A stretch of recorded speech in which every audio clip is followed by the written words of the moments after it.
కాకినాడ నగరాన్ని సమస్యల రహిత నగరంగా తీర్చిదిద్దేందుకు ప్రజల సహకారం ఎంతో అవసరమని కాకినాడ నగరపాలక సంస్థ ఇన్ఛార్జ్ కమిషనర్ ఎన్వీవి సత్యనారాయణ పేర్కొన్నారు. సోమవారం ఉదయం ఆయన కాకినాడ నగరంలోని 9వ డివిజన్ పల్లంరాజు నగర్లో పవన్ గార్డెన్స్ ప్రాంతాన్ని సందర్శించారు.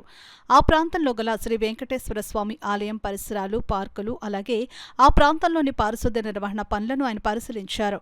శ్రీ వెంకటేశ్వర స్వామి ఆలయం సమీపంలో డ్రైనేజీపై ఏర్పాటు చేసిన రాళ్లు శిథిలావస్థకు చేరుకున్నాయని గుర్తించిన ఇన్ఛార్జ్ కమిషనర్ వాటి స్థానంలో వెంటనే కొత్త రాళ్లు ఏర్పాటు చేయాలని ఇంజనీరింగ్ అధికారులకు సూచించారు. కాలనీ వాసులు ముందుకు వచ్చి తమ ప్రాంతంలోని సమస్యలను అధికారుల దృష్టికి తీసుకుని రావాలని, ప్రజలు చొరవ చూపినప్పుడే సమస్యలకు వేగంగా పరిష్కారం లభిస్తుందని ఆయన తెలిపారు. అనంతరం స్థానికులను పలకరించి పారిశుద్ధ్య నిర్వహణ పనులు సక్రమంగా జరుగుతున్నాయా లేదా అని అడిగి తెలుసుకున్నారు.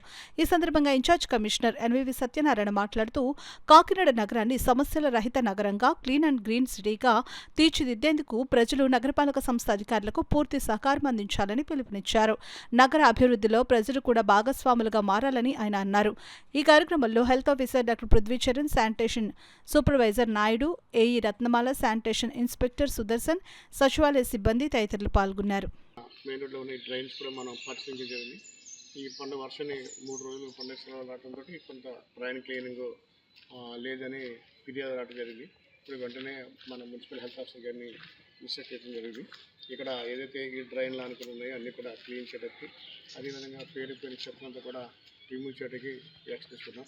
ముందుగా మనకి సంక్రాంతి 3 రోజులు కూడా రోడ్డు పైన భోగి మంటలు వేయటం వల్ల కూడా కొంత దురదగా ఉన్నది. అది కూడా ఇప్పుడు మళ్ళీ రిమూవ్ చేయడానికి ప్రత్యేకమైన చర్యలు తీసుకోవడం జరుగుతుంది. అంటే లాస్ట్ టైం కూడా అందరికీ విజ్ఞప్తి చేయడం జరిగింది. రోడ్డు మీద తీసుకున్న ఆ భోగి మంట కాస్త పక్కనే అండి, దానివల్ల పబ్లిక్ ఇన్కన్వీనియన్స్ ఉండదు అని మనం చెప్పడం జరిగింది. కానీ అనుకున్నంత విధంగా మరి పబ్లిక్లో కూడా ఆ మార్పు రావాలి. ఎందుకంటే నెక్స్ట్ టైంకైనా ఏదైతే మనం ఈ భోగి మంటలు వేస్తున్నామో అది రోడ్డు ప్రక్కన వేసుకుంటే ఈ ఇబ్బంది ఉండదు. మెయిన్ 3 ఇబ్బందులు.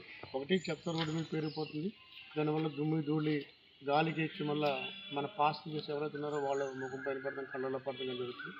3 ఏంటంటే ఇది పబ్లిక్ ప్లేసెస్.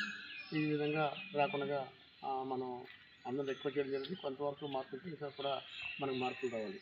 అదేవిధంగా ఇప్పుడు ఇక్కడ ఈ స్ట్రీట్ లైట్స్ కూడా చిన్న చోట్ల ఎలాగైతే మనకి చిన్న కంప్లైంట్లు ఉన్నాయి. ఇప్పుడు మళ్ళీ స్ట్రీట్ లైట్ కూడా మనం పరిశీలించడం జరిగింది. అక్కడ మీరే చూస్తే స్వయంగా అమ్మని కూడా పరిశీలిస్తే లాస్ట్ టైం ఎలాగపోవడం వాస్తవం మనం వచ్చి బాగు చేశారు, ఇప్పుడు స్ట్రీట్ లైట్ వెళ్తున్నాయని చెప్పడం జరిగింది.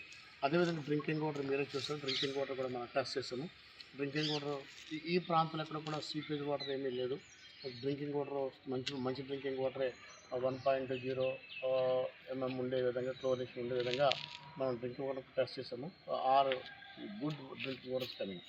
అదేవిధంగా ఈ రోడ్డు సేఫ్టీనెస్లో భాగంగా అక్కడ చిన్న డ్రైన్ పైన ఉన్న కవరింగ్ కప్స్ విరిగిపోయినాయి చెప్పారు. అవి కూడా ఇప్పుడు ఏఈ గారు ఇక్కడ ఉన్నారు, వారితో కూడా చెప్పడం జరిగింది. దానిపైన కూడా మనం చర్య తీసుకోవడం జరుగుతుంది.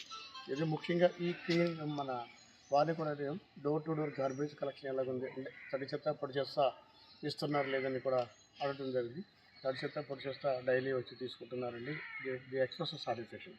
సో ఇక్కడ మనకి అందరికీ కూడా ఏంటంటే కొంచెం బిగ్ సిటీ కావడం, అదేవిధంగా కొన్ని సిబ్బంది కొరత కూడా ఉంటుంది. సిబ్బంది కొరత సమన్వయం చేసుకుంటూ ఈ కాకినాడని చిన్న సమస్యలేని విధంగా తీర్చిదిద్దడానికి ప్రజల సహకారం చాలా అవసరం. ముఖ్యంగా శానిటేషన్లో, అదేవిధంగా చిన్న రోడ్డు మరమ్మతులు కూడా అక్కడక్కడ ఉన్నవి.